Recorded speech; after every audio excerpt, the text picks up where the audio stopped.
Hi guys, it's Crystal. Welcome back to my channel. Today I'm super excited. I have partnered with Cricut to show you guys how to make your very own personalized family porch sign. So let's go ahead and get started.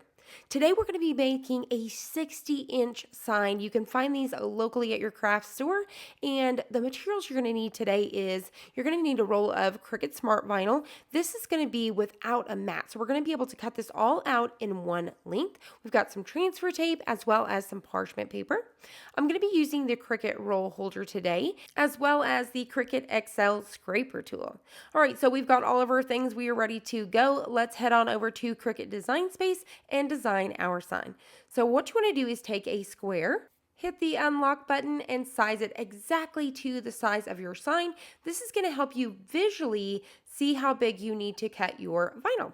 So I've put mine to 13 by 60, and then you just want to lock it back. So next thing we need to do is go to font and start playing around and figuring out what font we want to use. So I'm going to go ahead and type out my first word, which is the, and then I'm going to use a cursive font. So I'm going to start playing around with different fonts and figuring out which one I want. So the one that I committed with was Annie Lou, and I'll have these linked down below so you guys have easy access. Now the cool thing about Cricut's font now is they have this kerning feature, so it automatically brings everything in for these cursive fonts. So there's no more fussing around. It makes it so much easier. So what I'm going to go ahead and do is change that color and then size this out. So I'm going to start playing around with these, just starting to build it together, and then I'll finalize it here in a bit.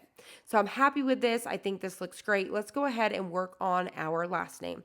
So I'm going to go ahead and type out Kendrick, and what I'm doing is I'm hitting the letter as well as enter. So I'm hitting letter, enter, and what this is doing is bringing this straight down instead of straight across.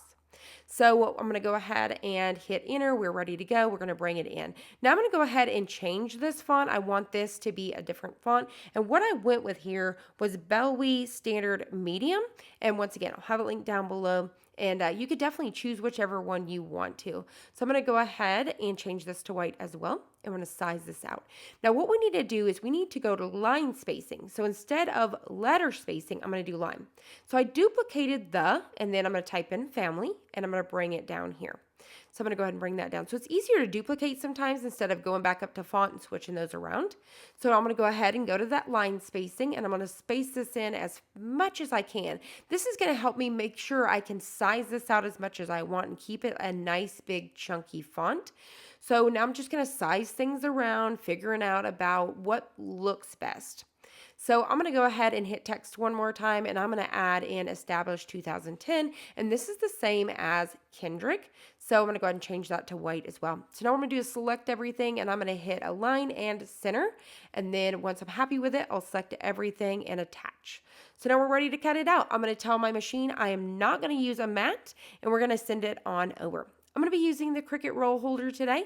I'm going to set it right on top of these little grooves here, and then I'm going to be ready to add in our roll. So you're just going to add in your roll of smart material, and you want to glide it right underneath those two white feet. Now what's really cool about the Cricut Explorer 3 here is it has these sensors so it can tell how much material you're using. So it's going to bring it all the way in as much as it needs just to make sure you have enough material for the job before it starts cutting. So that's really cool. So now it's ready to go. It's going to go ahead and send everything back out, line everything up. We're going to go ahead and hit go and let the Cricut do its magic. So whenever you're doing these big projects, you just want to make sure that there is nothing behind your machine so it gives enough room for this to go back and forth, back and forth. So I'm excited. We no longer have to piece this thing together. We can do it in a long cut. So that's really exciting in itself. So I'm going to go ahead and kind of pull this back a little bit and then use the attached cutter and cut that. And now all we got to do is let it come out. So what I'm going to go ahead and do is cut away any excess. I can save this for a later project. And then I'm going to go ahead and weed everything out. So I'm going to go ahead and take my Cricut weeding tool here, and I'm going to start to weed this. The Cricut Smart Material is very easy to weed, and as you guys can see, I've weeded this in one swoop motion, and then all I've got to do is go back in here and pull out all of these little bitty pieces here. So super easy material to weed, and as you guys can see, it's one long cut. How cool does this look? So now what we need to do is take our Cricut transfer tape here, and I'm going to cut it down to size as well, just to make sure there's enough material to go all the way down as wide. So I'm going to peel back just about an inch. You don't want to pull off the whole thing, just an inch. We're going to fold over the backing, And then what you're going to do is you're going to attach that top part right above your first letter or word. So you're attaching your transfer tape to the backing of your material there. So this is just going to help you line this transfer tape up before you commit. So I'm just going to line this up on top just to make sure everything looks good.